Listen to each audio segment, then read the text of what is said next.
Hello दोस्तों, आशा करता हूँ आप लोग अच्छे होंगे और मेरे लेक्चर्स को देख रहे होंगे, मन लगा के देख रहे होंगे। देखिए दोस्तों, अगर आपको कोई बात समझ में नहीं आती तो आप कमेंट किया कीजिए, ठीक है। और हमारे चैनल को भी सब्सक्राइब कर दिया कीजिए। अभी भी बहुत सारे लोगों ने सब्सक्राइब नहीं किया है, ठीक है दोस्तों। अब तक हम पढ़ते पढ़ते 67A तक आ चुके हैं, ठीक है। 67A ख़त्म हो गया, 68 में पढ़ेंगे आज, ठीक है दोस्तों। क्योंकि इसमें पूरे जो सेक्शंस पढ़े जाएंगे उसमें क्या होगा कि ज़्यादा से ज़्यादा बेयर एक्ट की रीडिंग की जाएगी। बेयर एक्ट में जो दिया है डायरेक्टली उसी को समझाना है, ऐसा कुछ उसमें अंदर की बात नहीं है जो ज़्यादा बताई जाए। फिर भी हम कोशिश करेंगे अगर कुछ भी उसमें है तो बताया जाए, ठीक है दोस्तों। अगला है अपना section 68, proof of execution of a document required by law to be attested, ठीक है। If a document is required by law to be attested, it shall not be used as evidence until one attesting witness at least has been called for the purpose of proving the execution. If there be an attesting witness alive and subject to the process of the court and capable of giving evidences, अगर मान लीजिए कोई witness alive है और या capable of giving evidences है, मतलब दे सकता है, और subject to process of court है, प्रोसेस ऑफ कोर्ट। ये तो आप समझ ही गए होंगे, ठीक है। अगर मान लीजिए कोई एविडेंस जो है डॉक्यूमेंट जो रिक्वायर्ड बाय लॉ है, जिसका अटेस्टेशन किया जाना है, जिसको कोर्ट में प्रूफ किया जाएगा, तो जो अटेस्टिंग विटनेस हैं एट लीस्ट वन जो है, जो अलाइव है या कैपेबल ऑफ गिविंग एविडेंसेस है, या जो subject to process of court है, तो उसे कोर्ट में आके जो है इस चीज़ के एविडेंस देने पड़ेंगे। इस तरीके से कोई डॉक्यूमेंट जो रिक्वायर्ड बाय लॉ है, जिसका अटेस्टेशन किया जाना है, वो प्रूफ किया जाएगा, ठीक है। बहुत सिंपल सी बात है, इसमें कोई रॉकेट साइंस नहीं है, जैसा बेयर एक्ट में लिखा है वही बताया गया है, ठीक है। अब इसमें देखो प्रोविजो दिया गया है एक, प्रोविजो में क्या है, प्रोविजो में देखते हैं। Provided that it shall not necessary to call an attesting witness in proof of the execution of any document not being a will, ध्यान कर लीजिएगा, which has been registered in accordance with the provisions of the Indian Registration Act 1908, unless its execution by the person by whom it purported to have been executed is specially denied, ठीक है।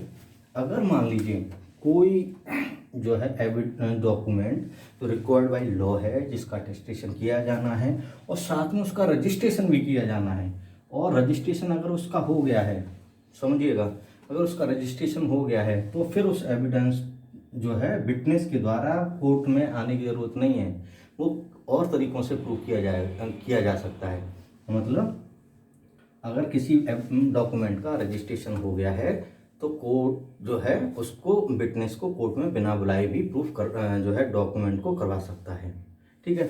लेकिन एक बात याद रखनी, अगर वो bill है, चाहे उसका रजिस्ट्रेशन हो गया है, ठीक है, फिर भी कोर्ट उसको जो है विटनेस के द्वारा उसको कोर्ट में एटलीस्ट वन विटनेस के द्वारा कोर्ट में प्रूफ करवा सकता है। या एक और कंडीशन है, या जिस पार्टी ने जो डॉक्यूमेंट एग्जीक्यूट किया है वो ही स्पेशली डिनाई कर रहा है कि साहब मैंने तो कोई ऐसा जो है डॉक्यूमेंट एग्जीक्यूट ही नहीं किया, तब जो है विटनेस को चाहे बुला के जो है कोर्ट में उसको प्रूफ करवाया जा सकता है, चाहे उसका रजिस्ट्रेशन हो ही गया हो, ठीक है। ये बात आपको याद रखनी, इसमें और कुछ भी नहीं है याद रखने वाला, ठीक है। आपको ये समझ में आ ही गया होगा, ठीक है दोस्तों। अगर नहीं आया तो आप कमेंट कीजिएगा, मैं बताऊँगा, फिर से बताऊँगा। देखिए अब आते हैं अगले सेक्शन की तरफ। अगला क्या है, 79।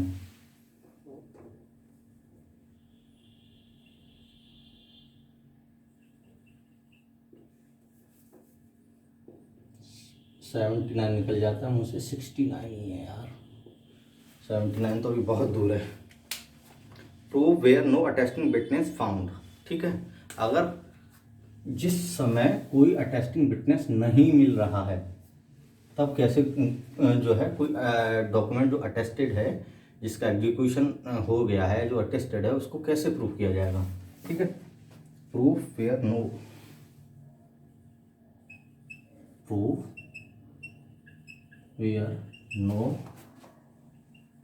टेस्टिंग विटनेस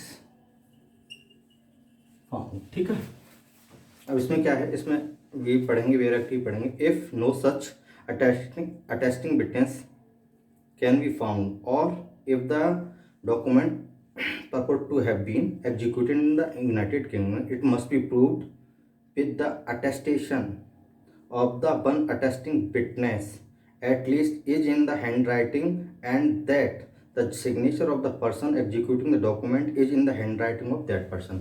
देखिए, इसमें आपको जो लैंग्वेज समझने में दिक्कत हो रही होगी तो मैं फिर भी समझा देता हूँ। देखिए, या तो ये उस केस की बात करें जिसमें कि अटेस्टिंग विटनेस नहीं मिल रहा है, या यहाँ लिख देता हूँ, या यूके में जो है वो डॉक्यूमेंट बना है। ठीक, तो क्या करना है कि मान लीजिए ये डॉक्यूमेंट है, समझिएगा, लैंग्वेज आपकी समझ में आ जाएगी। अगर ये डॉक्यूमेंट है, ये मान लीजिए ए ने एग्जीक्यूट किया है, ठीक है, ए ने एग्जीक्यूट किया है, और इधर की साइड आ जाएगी बी ने इस पे जो है अटेस्टेड किया है। ठीक है, तो हमको इसमें ये प्रूफ करना है, मान लीजिए ये मिल ही नहीं रहे, ना ए मिल रहा ना बी मिल रहा। ठीक है, तो कैसे प्रूफ किया जाएगा। अगर जो ए के हमें कैसे भी ये प्रूफ करना है कि इसमें जो बातें लिखी गई हैं इसको ए ने ही एग्जीक्यूट किया है, और इस पे मान लीजिए साइन लिखे हैं, साइन किए हैं, कि इस पे जो अटेस्टेशन किया है ये बी ने ही किया है। कैसे किया जा सकता है, मान लीजिए ये सी ने देखा था तो सी आके कोर्ट में बता देगा मेरे सामने उसने इसका एग्जीक्यूशन किया था। मान लीजिए ये या तो सी उसी समय सी ने भी देखा तो सी भी कह देगा, बी के बारे में भी कह सकता है। अगर मान लो सी ने नहीं देखा है या सी उसकी राइटिंग के साथ एक्वेंटेड नहीं है, फैमिलियर नहीं है, ठीक है, तो वो मान लो डी ने फैमिलियरिटी जानता है तो डी दे देगा। मतलब इस तरीके से हमें प्रूफ करना ये है कि ये लिखा गया ए के द्वारा है, तो इस पे साइन जो है बी के ही है। ठीक है, बस इतना प्रूफ करना है, चाहे विटनेस मिले या ना मिले। ठीक है, बस यही है 79 में।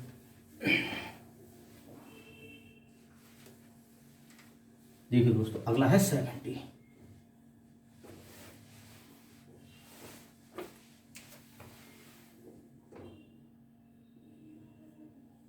कुछ नहीं है इन सेक्शंस में, सिर्फ एक बार रीड मारना है, पेपर रीडिंग की तरह। ठीक है, 70 में है admission of execution by the party to attested the document. अब जिस पार्टी ने उसको अटेस्ट किया है डॉक्यूमेंट को, वही एडमिट कर ले रहा है, तो फिर उसको कोर्ट में बुलाने की ज़रूरत क्या है, यही इसमें लिखा है। उसको जो है अगर मान लीजिए एडमिशन ही कर लिया कि हाँ साहब हमने इस डॉक्यूमेंट को एग्जीक्यूट किया है, फिर उसको कोर्ट में बुलाने की कोई ज़रूरत ही नहीं है, वो जो है प्रूफ ही माना जाएगा। मान लीजिए समझ लेते हैं ए और बी के बीच में कोई कॉन्ट्रैक्ट है और इनके बीच में कोई झगड़ा हुआ है, ए ने ये कॉन्ट्रैक्ट जो है कोर्ट में एडमिट जो है दिया है, और बी इस बात को मान लेता है कि हाँ साहब इसमें जो कंडीशन लिखी गई है वो सही है, तो फिर किसी अटेस्टिंग विटनेस को बुलाने की ज़रूरत ही नहीं है, प्रूफ हो गया। यही बात है 70 में। ठीक है, देखिए 71 देखिए,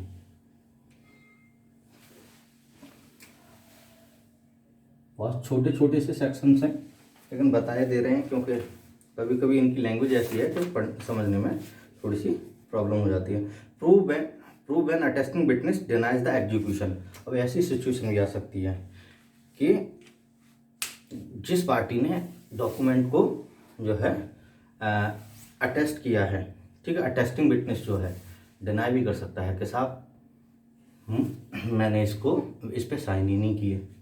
या ऐसा भी हो सकता है आपका उस मान लीजिए उस गवाह से के साथ में झगड़ा हो जाए, तो फिर वो आपके फेवर में गवाही नहीं देगा, क्योंकि गवाह बदलते हैं तो केस की हवा बदलती है, ध्यान रखिएगा। तो वो मना कर देगा, साहब मेरे सामने एग्जीक्यूट नहीं किया है, या मैंने इस पर साइन नहीं किया है, या ये कह देगा मुझे याद ही नहीं है, ये बहुत पुरानी बात होगी, मुझे याद नहीं है, तब कैसे करेंगे? तो इसमें क्या है कि अदर एविडेंसेस के द्वारा, अदर एविडेंसेस से उसको प्रूव किया जा सकता है। अदर एविडेंसेस में कुछ भी आ सकता है। अदर एविडेंसेस में जैसे मान लीजिए कोई एक्सपर्ट भी आ सकते हैं जो है, और कोई जो है उसकी राइटिंग के साथ फैमिलियर है वो भी आ सकता है, और कोई भी हो सकता है जिसके द्वारा ये प्रूफ किया जा सकता है। ठीक है दोस्तों, लास्ट वन है जो आपको देखना है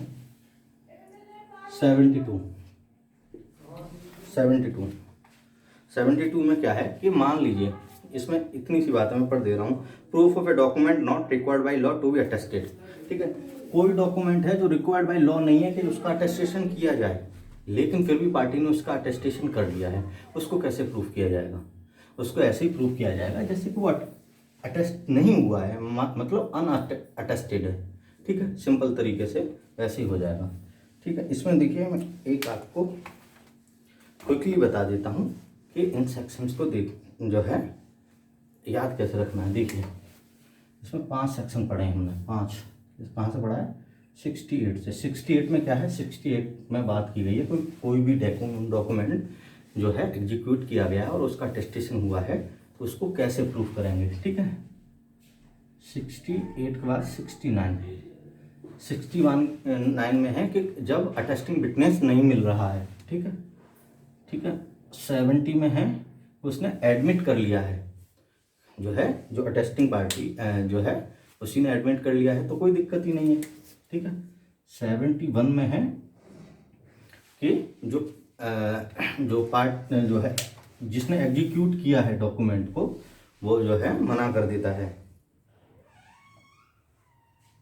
ठीक है, डिनाई कर देता है। 72 में है कि अब मान लीजिए कोई डॉक्यूमेंट रिक्वायर्ड बाय लॉ जो है उसका अटेस्टेशन नहीं होना चाहिए था, लेकिन फिर भी अटेस्टेशन कर लिया है, तो वो कैसे जो है प्रूफ किया जाएगा? वैसे प्रूफ किया जाएगा जैसे कि उसका अटेस्टेशन नहीं हुआ है, अनअटेस्टेड है, ऐसे प्रूफ किया जाएगा। सारे सेक्शन में आपको याद रहने चाहिए। हाँ, जो है जहाँ जहाँ से लिंक बनता है उन सेक्शंस को एक साथ पढ़ा कीजिए, तो उसमें जो है याद करने में आसानी हो जाती है। ठीक है, धन्यवाद दोस्तों।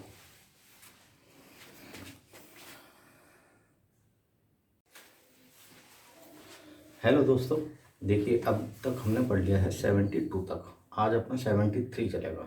73 में जो है बताया जाएगा, लेकिन उससे पहले आप लोगों से एक रिक्वेस्ट ये है कि जिस समय आप जो है लेक्चर्स देखते हैं उस समय लाइक भी नहीं करते, कोई कमेंट भी नहीं करते। कमेंट किसी भी फॉर्म में हो सकती है आपकी, जो है कि वो मोटिवेशनल भी हो सकता है, कुछ सजेशन भी हो सकता है, कुछ क्वेश्चन पूछना है वो क्वेश्चन की फॉर्म में भी होता है, क्योंकि जिस समय हम एक्टिव जो है वीडियोस वगैरह डाल रहे होते हैं तो सारी चीज़ों को देखते हैं। ठीक है, कोई परेशानी होती है तो नहीं डाल पाते हैं, लेकिन उस समय सारी जो है कमेंट को भी देखते हैं। ठीक है, तो आप जो है कमेंट और लाइक ज़रूर किया कीजिए, और अगर आपको शेयर कर देंगे तो ये तो सोने पे सुहागा हो जाएगा।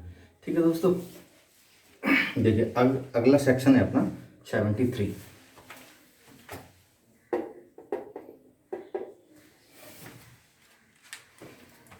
में है comparison of the signature, writing और सील विद अदर एडमिटेड और प्रूव्ड, कि हम इसमें कंपैरिजन करेंगे जो है कोई और डॉक्यूमेंट के साथ में जो प्रूव्ड हो चुका है, एडमिट हो चुका है। ठीक है, उसी के साथ में कंपैरिजन किया जाएगा, मतलब इससे रिलेटेड है, ये आपको ध्यान रखना है। आगे की इसमें कुछ हैं टेक्निकलिटी है वो मैं बता रहा हूँ।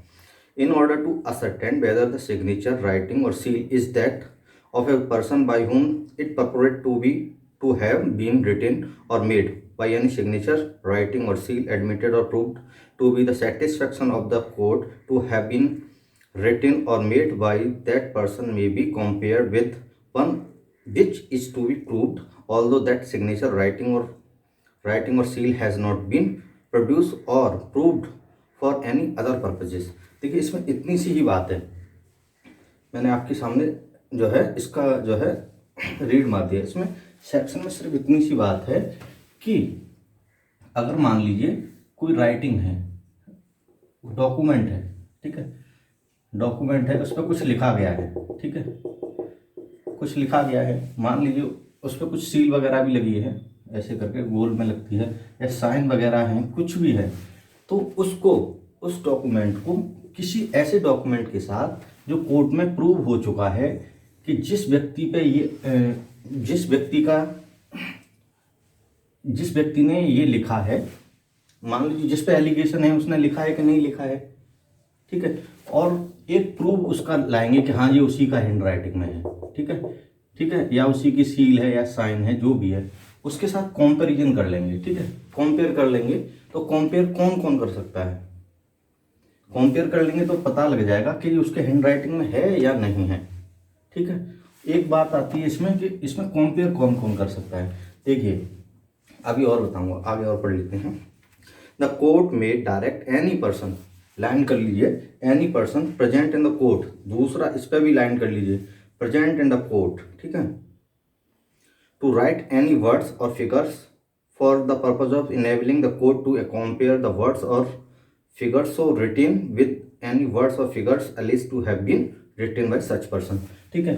कोर्ट किसी भी पर्सन को, जो कोर्ट में, ध्यान रखना है, कोर्ट किसी भी पर्सन को एक ऑर्डर भी कर सकता है कुछ लिखने के लिए, कुछ लिखने के लिए, ठीक है। जो आदमी कोर्ट में प्रेजेंट है, प्रेजेंट नहीं है उसको नहीं, समझ में आ रहा है कि नहीं आ रहा है, जो कोर्ट में प्रेजेंट है उसको ऑर्डर कर सकता है कि आप कुछ लिखो, लिख के दिखाओ, ये कुछ भी बोले वो डिक्टेट करेगा कोर्ट, और उससे कहेगा तुम लिखो, और वो लिखेगा, फिर उसके साथ कंपेयर कर लेगा इसको, ठीक है। कहने का मतलब ये है कि कंपेयर कर सकता है, ठीक है।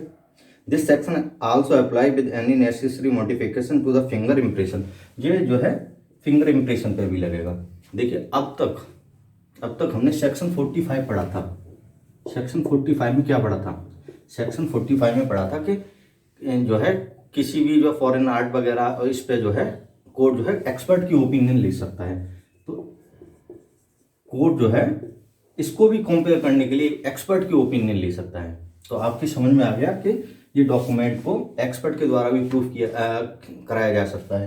देखिए 47 में पढ़ा था कि हैंड राइटिंग के लिए भी जो है कोर्ट जो है एक्सपर्ट की ओपिनियन ले सकता है, समझ में आया, ये आपने जो है देख चुके हो।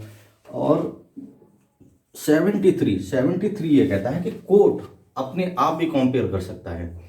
कोई जिस व्यक्ति के हैंड राइटिंग को लेके बवाल है उसकी जो है कोई एडमिटेड हैंड राइटिंग ले लेंगे, उसके साथ इसको कंपेयर करेंगे, तो ये काम कोर्ट खुद कर सकता है, ठीक है। ये बात लिखी है 73 में, एक्सपर्ट की ओपिनियन ले सकता है उस चीज से रिलेटेड, ये लिखी है 45 में, और हैंड राइटिंग एक्सपर्ट की भी ओपिनियन ले सकता है, ये 47 में लिखी है। तो अब अगर आपसे पूछा जाए कि कौन कौन कर सकता है, कोर्ट, एक्सपर्ट वगैरह, तो ये आपको मालूम होना चाहिए। अब इससे पता लग गया, ठीक है। इसमें और क्या है, देखिए एक इसमें जो है इशू उठता है इस सेक्शन में, वो ये है कि एक केस हुआ था जिसका नाम है काथी Kalu versus state of Bombay, ठीक है। उसमें क्या है कि सेक्शन को ही चैलेंज किया गया था, सही से साफ कर दूं,